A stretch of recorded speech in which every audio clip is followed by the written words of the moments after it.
नमस्कार, news portal टूरविंग पर आपका स्वागत है। हमारे बीच बिहार के बहुत जाने माने यूरोलॉजिस्ट डॉक्टर प्रवीण सिन्हा हैं और ये सौभाग्य है कि ये गया के हैं। इनके पिताजी डॉक्टर मनोहर प्रसाद गया कॉलेज के कॉमर्स कॉलेज के HOD भी रहे हैं और ये पूरे इनका परिवार ही एक तरह से कहीं डॉक्टर है। इनकी बड़ी बहन नलिनी दीदी, हम लोग आज भी कहते हैं, वो बहुत अच्छी स्पोर्ट्समैन थी और मगध सिटी को भी रिप्रेजेंट की थी और ये अपने काफ़ी कीमती समय में गया को आज भी दे रहे हैं और गया में आकर गया के लोगों को अपना चिकित्सीय सलाह देते हैं। आज हम डॉक्टर से जानना चाहेंगे कि दो चीज़ है जो कि एक बच्चे से लेकर बुजुर्गों के बीच है, यूरिन लीक का। लास्ट टाइम से लोग बताते नहीं है कि उनके साथ ये प्रॉब्लम हो रहा है। कहीं भी वो जा रहे हैं, बैठ रहे हैं, इस स्थिति में अगर यूरिन लीक हो गया तो पैंट तो खराब होता है, कि महिला का कपड़ा खराब होता है, लास्ट बार बोलती नहीं है। तो आज जानते हैं डॉक्टर साहब से कि क्या है यूरिन लीक, क्यों होता है और कैसे बचाव किया सकता है और क्या इसकी मेडिसिन में उपाय है। आइए मिलते हैं डॉक्टर प्रवीण सिन्हा से। Thank you Pankaj. Urine leak एक आम जनरल प्रॉब्लम है जो डिफरेंट एज ग्रुप में डिफरेंट कारण से होता है। सबसे पहले हम लोग बचपन से बात करते हैं। बच्चा जन्म लेता है तो उसमें कुछ जन्मजात विकार होते हैं, जैसे PU वॉल, ऑस्टियोयूरेथ्रल वॉल। यह एक जन्मजात विकार है जिसमें कि बच्चे का अक्सर पेशाब लीक होते रहता है और पैंट गीला रहता है। यह मेल में ही पाया जाता है। इसके अलावा मेल और फीमेल में कुछ और यदि नली का विकार होगा तो इस तरह से पेशाब लीक हो सकता है। तो इस तरह के प्रॉब्लम यदि बच्चों में देखा जाए तो हम लोग किसी सर्जन को या यूरोलॉजिस्ट को कंसल्ट करें तो हम लोगों को कुछ हल्का फुल्का जांच, अल्ट्रासाउंड वगैरह करने से ये पता चल जाता है। नेक्स्ट हम लोग मिडिल एज में आए तो मिडिल एज में कभी कभी टेंशन के द्वारा जल्दी जल्दी पेशाब होता है, एग्जाम के द्वारा जल्दी जल्दी पेशाब होने की समस्या रहती है। तो ये सब हार्मोनल होते हैं, इसमें बहुत तरह की प्रॉब्लम नहीं होती है। लेकिन 20s-30s में फिर स्ट्रक्चर की प्रॉब्लम होती है जिसमें पूरा का पूरा पेशाब खाली नहीं होता है। कभी कभी नली संकीर्ण हो जाती है और संकीर्ण नली के कारण पेशाब की थैली खाली नहीं होती है। जब पेशेंट रिलैक्स रहता है तो भरी हुई थैली से कुछ पेशाब अपने आप लीक कर जाता है। यह भी एक कॉमन प्रॉब्लम है जो ओल्ड एज में, जो कि यंग एज में देखा जाता है।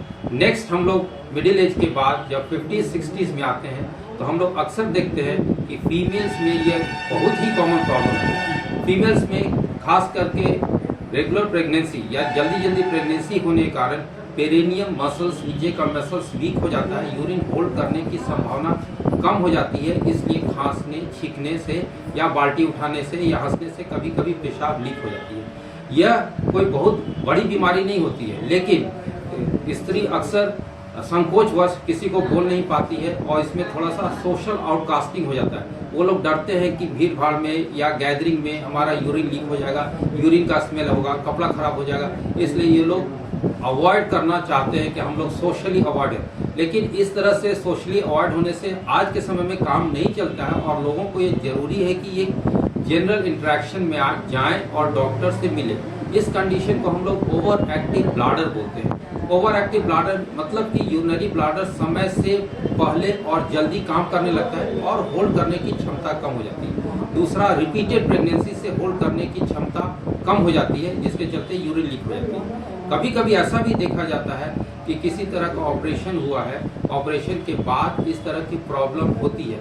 अक्सर हम लोग बच्चेदानी का ऑपरेशन या सिजेरियन ऑपरेशन होती है तो उसमें 2-3 महीने तक इस तरह की प्रॉब्लम देखने सुनने को मिलता है, लेकिन ग्रेजुअली विद सम मेडिसिन और डॉक्टर्स के एडवाइस के द्वारा ये ठीक हो जाता है।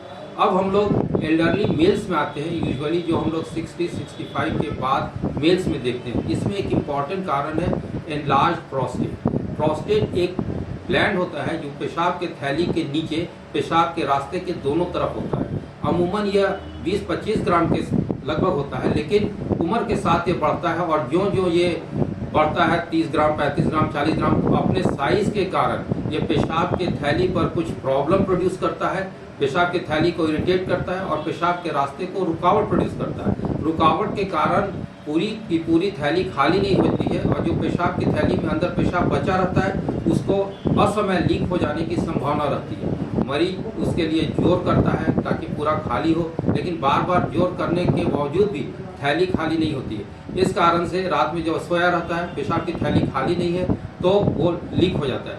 जब थैली अक्सर भरी रहती है तो भरी हुई थैली के कारण दोनों तरफ किडनी में थोड़ा सूजन आने की प्रॉब्लम होती है। तो ये स्थिति न आए इससे पहले ही इन लोगों को डॉक्टर से मिलना चाहिए। तो ये तो कुछ विशेष कारण हुए जो डिफरेंट एज ग्रुप्स में किस कारण से पेशाब का लीक होता है, और इससे घबराना नहीं चाहिए। अपने डॉक्टर से संपर्क करें, परामर्श करें और उचित इलाज कराएं।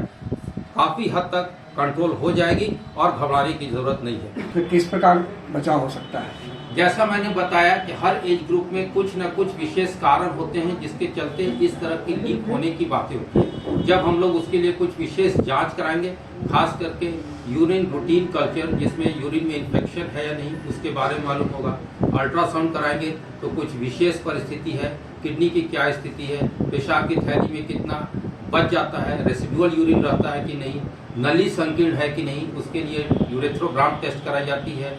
अल्ट्रासाउंड में ये देखते हैं थैली खाली होती है या नहीं। तो इन सब से हम लोगों को कारण पता चलता है। तो जिस तरह का कारण रहता है हमारा निदान उसी के हिसाब से हम लोग करते हैं, और इस निदान का 99% केसेस में काफ़ी अच्छा रिजल्ट होता है। इसलिए मरीज को कुछ विशेष घबराने की जरूरत नहीं है। आग्रह है कि इस वीडियो के लिंक को लाइक से सब्सक्राइब करें। धन्यवाद।